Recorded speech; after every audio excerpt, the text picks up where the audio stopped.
Hi, my name is Jake. I remember when I was 5 or 6, I was waiting outside my house for my mom to come outside to bring me to swimming lessons. So, I was just standing there, and the next thing I knew, there was a blonde-haired woman wearing a black coat and hat walking in my direction. Now, I used to live in an estate from which we moved from, and on my side, at the end of the road, you had to turn a corner to get out of the estate. Anyway, when the woman gets to me, let's call her Karen, she asks me, "Hey there, what's your name, little boy?" Me being the dumb kid that I was says, "Jake." Karen smiled and responded with, "Oh, cool, my son is also called Jake. Say, wanna come and play with him?" I told her that I had swimming lessons, so it could only be for a little while. She said that was fine and began to lead me to the end of the footpath where the corner was. When we got to the corner, Karen points at a young man wearing a hoodie and dirty tracksuit bottoms and says, "That's my son, go introduce yourself." Up until now, I had been expecting another boy my age, not an adult man like I was being shown. Karen's son looked to be roughly around the ages of 18 to 20. And instead of blonde hair, like his mom, he had unkempt, short black hair, and now that I think of it, he was also probably high on something, because his eyes were bloodshot and darting everywhere. When I greeted him with a, "Hi, my name is Jake," he responded by flashing me the most pedo-looking grin ever. At that point, my mom had come out of the house and called me to get in the car because I have swimming lessons. I ran off to the car, and as we went around the corner, we passed Karen and her son. They looked like they were arguing about something. But the thing that's chilling about this story is when we got back from my swimming lessons, there were police cars all over the estate. My mom asked our neighbor what happened, and she said a man and a woman had tried to lure a kid out of the estate with them.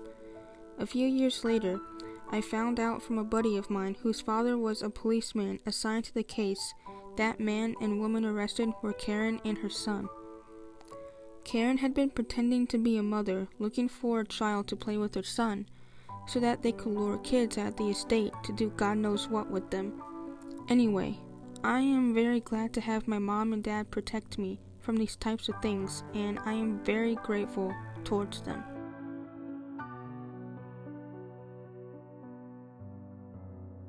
So when I was in HS, it was my senior year. I was 5'3" and about 95 pounds. I was at the park down the street from my house waiting for the school bus. Usually my boyfriend, who was already graduated, would drive me to school, but he was busy. I later found out he was cheating. Well, there was usually a few of us girls there waiting, but this day I was the only one. So I sat at a bench and had one headphone in and one out, so I could listen to my surroundings. I've always been cautious of what's going on around me. As I waited, a black Honda pulled up and I immediately noticed it. I kept an eye on it because I had a bad feeling about it. I wasn't making it obvious that I was watching it because I didn't want to look crazy, but after a few minutes two big men got out. I immediately texted my boyfriend that I was at the park, and these guys were creeping me out. Of course he didn't text back, so I copy-pasted the same text to my cousin who was home. I lived with my aunt and two guy cousins, unwinding down from the night shift. I wanted someone to know the car make and color, plus it was two men. Didn't get any responses. When they got out of their car, they started to walk towards me. So I got up from the bench and walked towards the street, because the bus was supposed to be there any minute. The driver actually ended up being a little late. As I stood by the street, these men walked up to me and I could feel the bad energy. One guy said hello as the other stood there staring me down. I just did a small smile and a nod, then looked away. Then the same guy, I'll call him number one, asked how old I was. I didn't respond. I could tell the other guy, number two, was getting mad that I wasn't feeding into it. Then number one kept asking me yes or no questions, like, do you have a boyfriend? Do you live close? Do you do drugs? We have some, do you want some? And then the number two asked me if I knew what the black market was. I felt a cold rush go over my body, and I got the chills. Number 2, who was quiet the whole time, started to tell me they just got back from Russia, but the way he said it was so scary. Almost intimidating. I knew they were from somewhere else, because they had strong accents, but I couldn't pinpoint their place. They kept telling me to go to their car because they have drugs. I said no thank you. Trust me, I wasn't a straight edge in HS, but I was not stupid either. I would never get into somebody's car that I didn't know. Then number 1 asked if I have a car. I said no, and that my bus is almost here, sorry have to go. And by some sort of miracle the bus rounded the corner and the guys backed off. They had been inching closer and closer as they asked me questions. But before the bus got to me, number 1 handed me a card, and said he has a car shop, and to call him sometime if I need anything. He even stated he'd give me a free car. The card looked shifty and I didn't want to grab it, but I knew I needed that number on it to report it. So I took it and they walked off super fast. Finally the bus stopped and picked me up. As soon as I got on I started to cry. I had a complete meltdown. It was like all of the adrenaline was keeping my mind and body aware and focused while the men were there, but as soon as I was safe my body and mind gave out. Thankfully there weren't many people on the bus, so the driver calmed me down before we took off, and I explained to her what happened. When she looked around for the car they were gone. She said she saw them around me, but thought I knew them because they were so close to my person. The driver called into her dispatch saying that there was an incident, so that they could notify the school. She continued to pick all of the other students up, but when we got to the school she walked me into the office. I was absolutely terrified to be alone. The principal came out and so did campus security. They were so sweet and gentle with me, as they brought me back to the principal's office. Both were men, and they proceeded to ask me questions about the men, their car and the questions the creeps had asked me. I cried the whole time.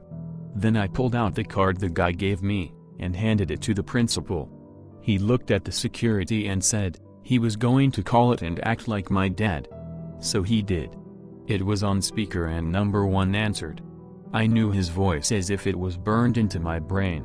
It took everything in me not to have a panic attack.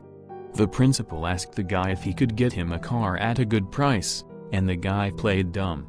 The principal said his daughter, me, gave him the card. As soon as he said that, the guy hung up. They tried calling again and the phone was shut off. Then eventually disconnected. I could see a shift in the principal and security as soon as the phone clicked. The security got on his phone, and called the police and had them come to the school. It was as if they finally knew it was real. Like my crazy story wasn't made up. The principal excused himself and the security guard, and they talked for a minute in the hall. I could hear everything they were saying. She's lucky to be alive, this is serious, we need to call her parents to come get her. When the police got there, they came into the office that I was sitting in, and asked me for the story again and in front of the principal and security guard.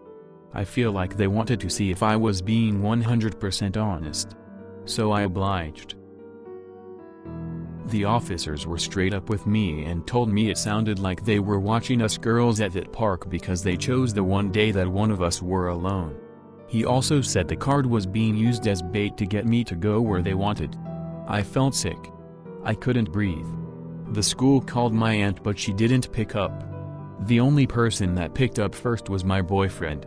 One of the officers talked to him as the other finally got a hold of my aunt. My boyfriend ended up picking me up and taking me home and I cried the whole time. When I got there my grandma, uncle, aunt, mom and cousins were all out front. The women were all in tears and the men were livid, but worried for me.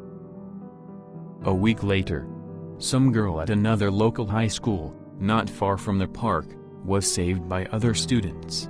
She was being dragged into a black Honda by 2 guys. The other kids stood up and grabbed her and pulled her out of their car. The principal called me into his office, and that's how I found out. They also had the same officers there and had me choose the 2 guys out of a picture lineup. I pointed them out fast. They were caught. It was in fact those two guys that tried grabbing the girl. A freshman girl. I felt worried for her and sad she went through worse than I did. And I felt almost free again. Still scared but not looking over my shoulder as often. I couldn't believe they were caught. After that my family teamed up to drive me to school for the rest of the year. My boyfriend, now ex, also took me some days. I'm thankful to be alive and well. And I'm even more thankful that the girl was also saved by the courageous kids at her high school.